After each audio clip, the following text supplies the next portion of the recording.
Yo tout le monde, c'est Mel, j'espère que vous allez bien. On se retrouve aujourd'hui pour un nouvel unboxing et aujourd'hui on va unboxer Sharkscale. Alors j'ai réussi à m'en procurer une malgré tous les problèmes qu'il y a eu autour de cette toupie à cause des scalpers qui l'achetaient et puis qui la revendaient des 50, 45, 60 euros, des prix totalement délirants. J'ai réussi à la trouver dans un King jouet totalement perdu. Mais bon, là sur ce coup-là j'ai eu beaucoup de chance, il en restait plus qu'une et j'ai réussi à l'avoir. Alors pour ce coup-là je suis super content. Et on va pouvoir s'en faire l'unboxing parce que c'est une toupie extrêmement méta qui peut littéralement presque tout contrer. Ça, j'ai vu qu'elle n'a presque aucun counter actuellement dans la méta. Du coup, on va voir ça aujourd'hui. J'espère que la vidéo vous plaira. Si c'est le cas, n'oubliez pas de laisser plein de pouces bleus, de commenter et de vous abonner. Et nous, on part pour l'unboxing.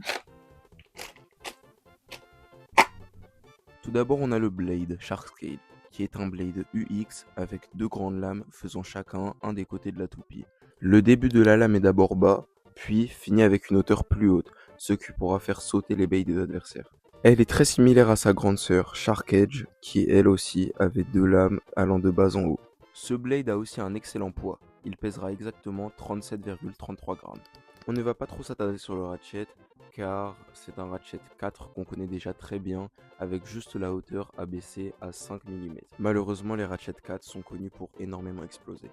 Et pour le beat, on aura Underflat, qui est une version de flat encore plus abaissée que low flat. Mais je ne pense pas que ce beat aura une excellente endurance. Cette toupie fait partie de la gamme des Unique Line, les UX. Elle aura donc le métal plus poussé vers l'extérieur et sera généralement plus grande que les toupies BX, comme on peut le voir avec sa grande sœur, Killshark.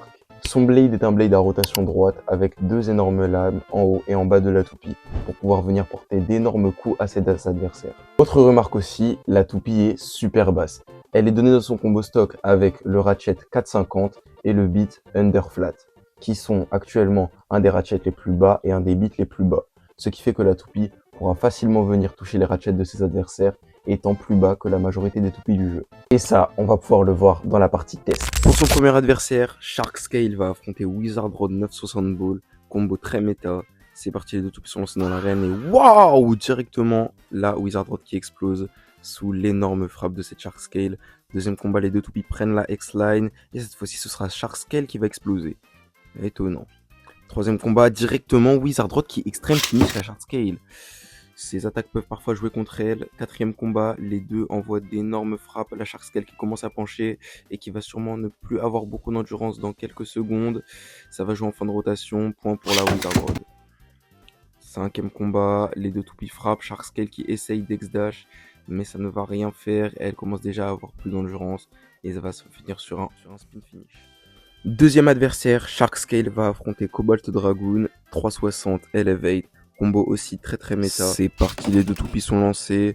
Des petits coups par-ci par-là. Sharkscale qui va essayer d'X-Dash sans rien pouvoir faire. Je pense que là, ça va se finir en fin de rotation parce que Sharkscale, juste après un X-Dash, n'a déjà plus d'endurance. Ça joue au spin steel et... oh, ce sera une égalité. Excellent. Deuxième combat, les deux toupies se frappent et over finish de la Cobalt Dragoon. Troisième combat, les deux toupies sont lancés et c'est qui a burst? C'est la Cobalt Dragoon qui a explosé sous l'énorme coup de la Sharkscale. Quatrième combat, over finish de la Sharkscale. Dernier combat cette fois-ci, Sharkscale affronte une CX Brave Dran 660 Cyclone. C'est parti, les toupies sont lancés directement double X-Dash de la part des deux toupies. Les deux vont très rapidement ne plus avoir beaucoup d'endurance. Ça se joue au centre de l'arène, les deux toupies ne se touchent pas, elles se tournent autour. Je pense que je donnerai plus mon point à la... et bah ce sera pour Brave Dran cette fois-ci. Deuxième combat, les deux toupies se touchent pas. Et oh, une tentative de la Brave Dran qui fonctionne. Troisième combat, les deux toupies se frappent au milieu de l'arène. Les deux s'envoient d'énormes coups, mais aucune des deux ne sort. Ça va sûrement encore se finir sur une fin de rotation. Laquelle des deux va avoir le spin finish et il sera pour Sharkscale. Après cette partie test, on a pu constater que Sharkscale avait une énorme force de frappe, mais que ça pouvait aussi se retourner contre elle.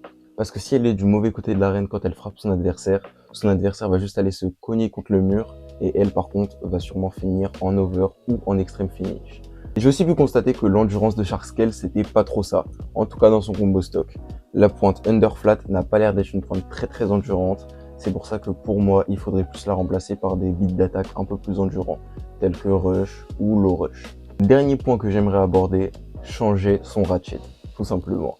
Parce que, ok, 4,50 c'est un ratchet très bas qui peut être utile pour toucher l'adversaire d'en dessous, mais c'est aussi un ratchet qui burst énormément. J'ai fait plusieurs tests moi aussi de mon côté et vraiment, même en changeant la pointe, la toupie continuait de burster assez souvent. Du coup, moi je vous dis, changez son ratchet, mettez un 3, un 1, voire un 5,60, ce sera beaucoup mieux que 4,50. Déjà que la lignée des 4 est connue pour être des ratchets qui explosent énormément, 4,50 ne règle pas vraiment ce problème. Alors changez son ratchet tout simplement. Bref les amis, j'espère que cette vidéo vous aura plu. Si c'est le cas, n'oubliez pas de laisser plein de pouces bleus, de commenter et de vous abonner. Et nous, on se retrouve à la prochaine pour une nouvelle vidéo. Ciao tout le monde!